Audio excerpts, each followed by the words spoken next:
Assalamualaikum warahmatullahi wabarakatuh. Ketemu lagi di channel Petani Cabai Gunung, channel kesayangan kakang tani di seluruh Indonesia.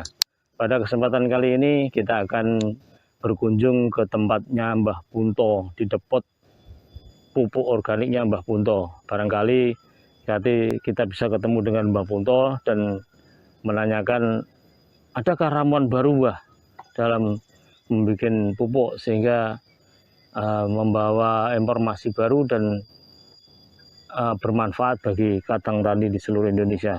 Mari kita menemui Mbah Punto.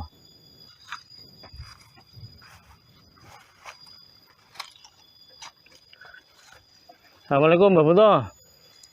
Waalaikumsalam Pak Jabir. Nggih. Sekedap. Ini apa Mbah, main-main begini seperti anak kecil aja nih, bikin apa ini? Bikin mainan apa lagi nih? Ini bikin ramuan dewa. Ramuan tingkat dewa ini. Sebentar. Oh, luar biasa ini. Segini Tak besar, turun dulu Pak Jabir. segini besar dan penuh ya. Iya. Wah,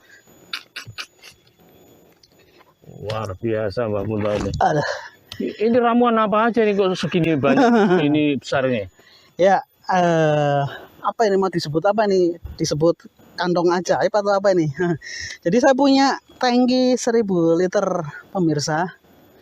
Nah, tangki ini untuk campur-campur. Campur sari, Mas. Ya, betul Pak Jabir. Jadi saya punya konsep pemupukan itu dari lahan yang sudah ada Pak Jabir. Contoh, Maksudnya lahan ini udah ada gimana maksudnya? semua lahan sini. Nah, di saat musim hujan, saya akan memperhatikan tanaman apa yang tumbuh dengan cepat, tapi pH tanahnya itu baik-baik saja dan cenderung malah naik Pak Jabir. Oh gitu ya? Ada itu, kayak aglonema itu merambat ada. Terus ada juga yang itu apa? Tanaman musim kemarau. Tanaman yang hidup di musim kemarau. Dia hidup di musim hujan dan kemarau, tapi di saat musim kemarau itu malah Lebih bagus. Padahal tanaman lainnya kan Kering. pada ngelentruk apa itu apa Kering. kekeringan lah Keringan, gitu. ya. Dia malah nah fungsi tangki ini akan saya masukkan berbagai mikroba dan jamur-jamuran yang bermanfaat untuk tanaman.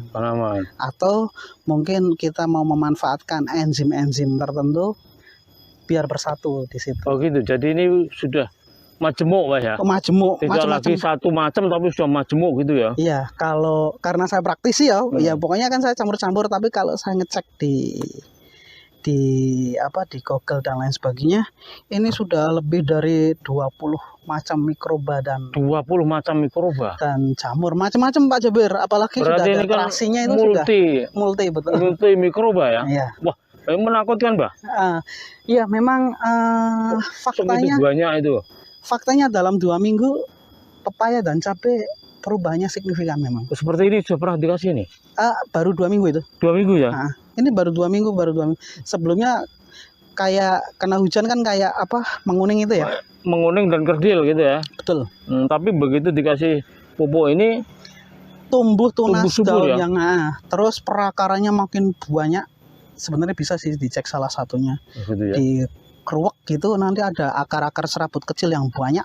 Gitu ya? Nah kira-kira ini apa ini namanya ini kok 20 mikroba hidup di sini ini lebih Pak Jabir. Wah, lebih ini kira-kira apa multi mikroba ini ya hidup di sini ya? Ya, silakan pemirsa kalau mau memberi nama tong setan, tong ajaib, terserah.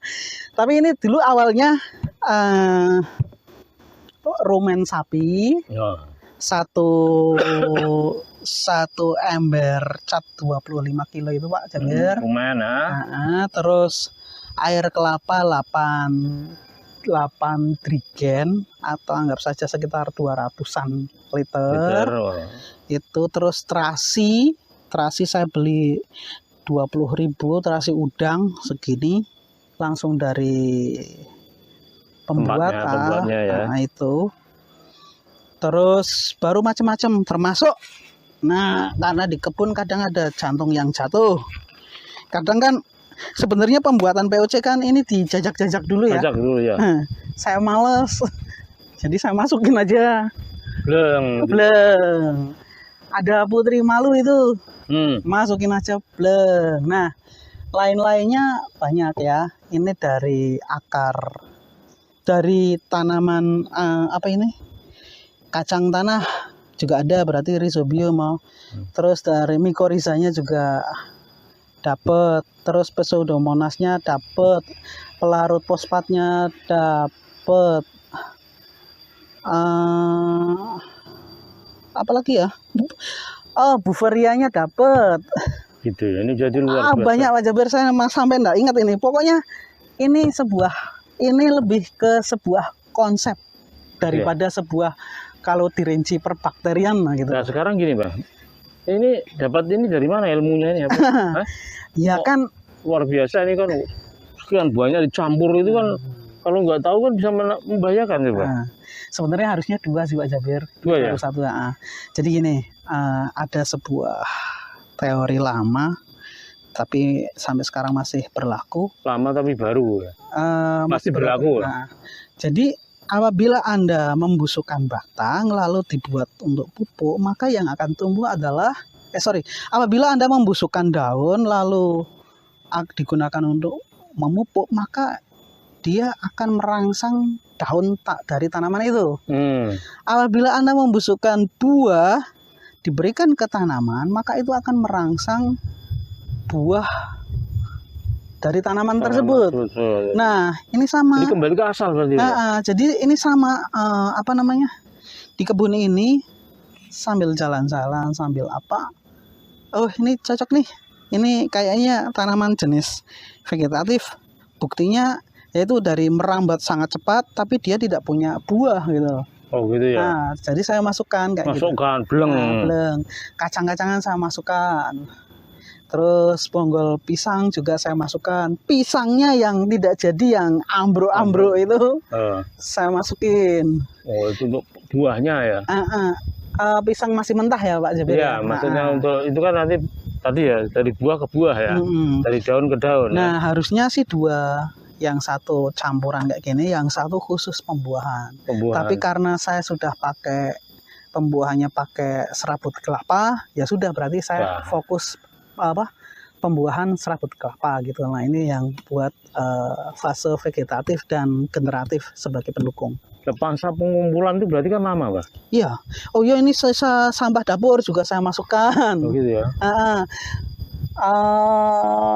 Bakul bakso, bakul soto, sampahnya, airnya saya masukkan. Luar biasa. Jadi semua yang bisa busuk dimasukkan gini. Semua yang menurut ilmu saya itu bisa bermanfaat untuk tanaman saya masukkan.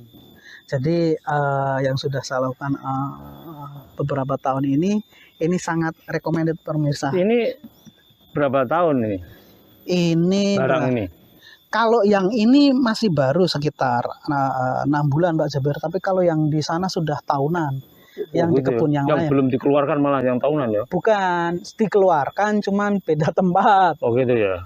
Karena kan seperti yang sudah saya sampaikan, lahan saya itu kecil-kecil tapi banyak lah. Ini yang paling luas itu sini. Oh gitu ya. Jadi ini sudah 6 bulan ya? Ini 6 bulan. Ini sudah bisa digunakan ini? Sudah. Dengan berbagai macam tadi jenis tumbuhan, jenis buah dan sebagainya ya, itu sudah bisa digunakan. Sudah. Nah ini terus penggunaannya apa beda dengan yang dulu kan ada mitrobakter, ada anu dan sebagainya, itu sama enggak ini? Ini sebagai pengganti. Sebelumnya kita sudah bikin asam laktat sampah dapur ya. Sampah dapur ya. Nah, asam laktat sampah dapur kita masukkan ke sini. Nah, ini penggantinya Pak Jabir. Oh gitu. Ini jadi campuran ya ini ya. Ini sebagai posisi di tengah ya. Bisa ke vegetatif, bisa ke generatif. Oh, jadi dua-duanya bisa untuk dua-duanya ini ya. Betul. Tidak hanya vegetatif saja atau generatif saja ya, tapi dua-duanya dengan. Berarti ini perpaduan, Mbak. Mbak Puto nanti memadukan antara unsur vegetatif dan generatif dalam kan ada beberapa barang atau bahan organik itu memang dia bersifat bersifat vegetatif dan generatif ya Pak Jabir. Seperti jantung ini dia bersifat vegetatif dan generatif dia. Oh gitu ya, dua-duanya ya. Nah, sisa-sisanya paling yang menurut saya, oh dari ini bisa dimanfaatkan akarnya. Ini yang belum masuk sebenarnya akar bonggol bambu. Akar bambu ya. Ini belum masuk ini. Tapi ini sudah cespleng sekali. Oh gitu ya, itu udah cespleng ya. Tapi kemungkinan masih bisa ditambah lagi ya. Iya. Sehingga lebih plong lagi ya. Iya. Jadi masukin aja. Pokoknya kira-kira nih 3/4 bahan organiknya atau setengah sampai 3/4. Berarti sisanya cair. Jadi sambil kita nanti memanen itu kita perhatikan airnya tinggal sedikit atau masih banyak. Kalau tinggal sedikit berarti yang masuk ke sini berikutnya cair-cair saja. Oh, yang cair. Seperti kuah bakso, kuah soto, terus sisa air nasi goreng. Kan saya punya tetangga jualan, bukan tetangga sih, orang jauh tapi jualnya di tetangga nasi goreng. Nah, biasanya kan kalau wajan mau dibersihkan kan dikasih air dulu ya. Nah, itu kan sudah campur-campur itu antara terasi, micin, dan lain sebagainya lah. Logika saya, manusia saja makan itu sehat, apalagi manusia, apalagi tanaman. Nah, seperti itu saya masukkan.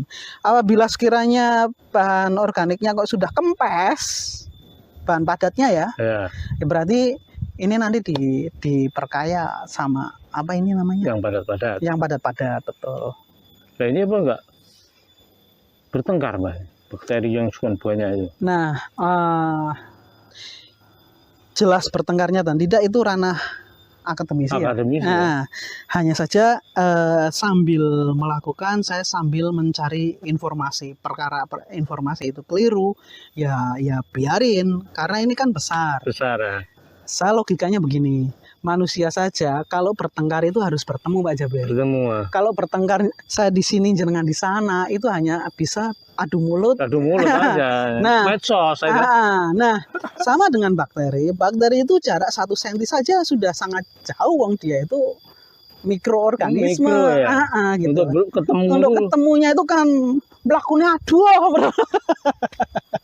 bagi bakteri itu ya. Iya, makanya kalaupun bertengkar ya sudah, faktanya saya itu hanya praktisi. Tapi saya yakin mereka untuk bertengkar saja sudah sulit karena ini sudah sangat besar. Nah, meski begitu kita memilah bahan-bahan yang kita cari informasi di internet dan di sosmed yang sekiranya ini tidak crash gitu loh. Iya, tidak bertengkar tadi lah.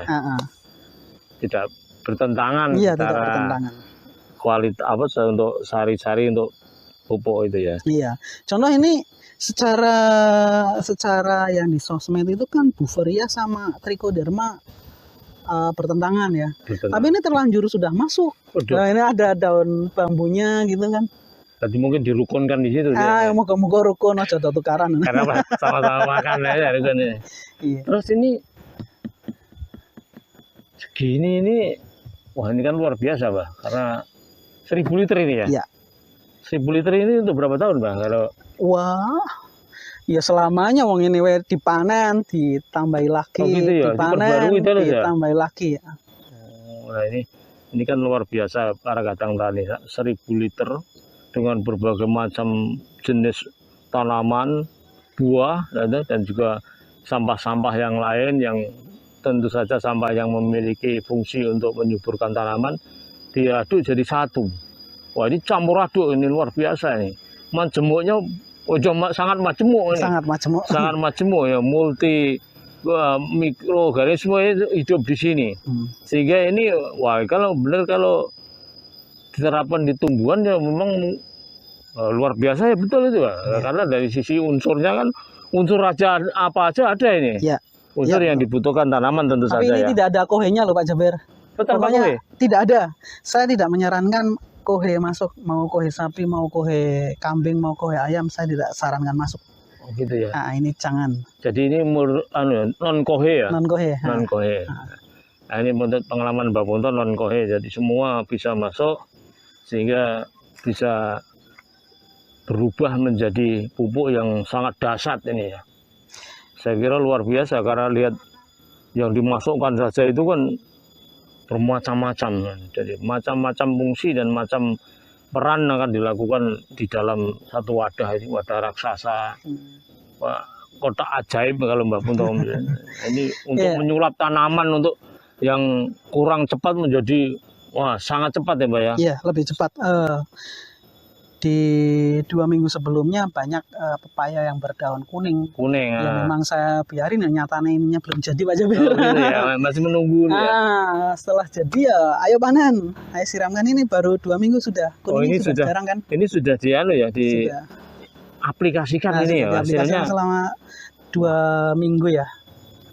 Ini sama nyepraynya 200 mililiter untuk satu kalau spray atau gimana? Jadi kalau pepaya itu, nah makanya lihat tanamannya Pak Jabir ya. Nah di sini kan ada cabai dan pepaya. Kalau pepaya spray tetap 200 ml per tangki. Tapi kalau kocor, memang saya agak jor-joran Pak Jabir. Iya. Bisa sampai 1 gayung kecil, jadi 1 liter kurang sedikit per tangki kompor, tangki cor. Tangki itu ya. Itu memang banter di pepaya, karena banyak yang berkata pepaya itu tidak cukup hanya pakai POC.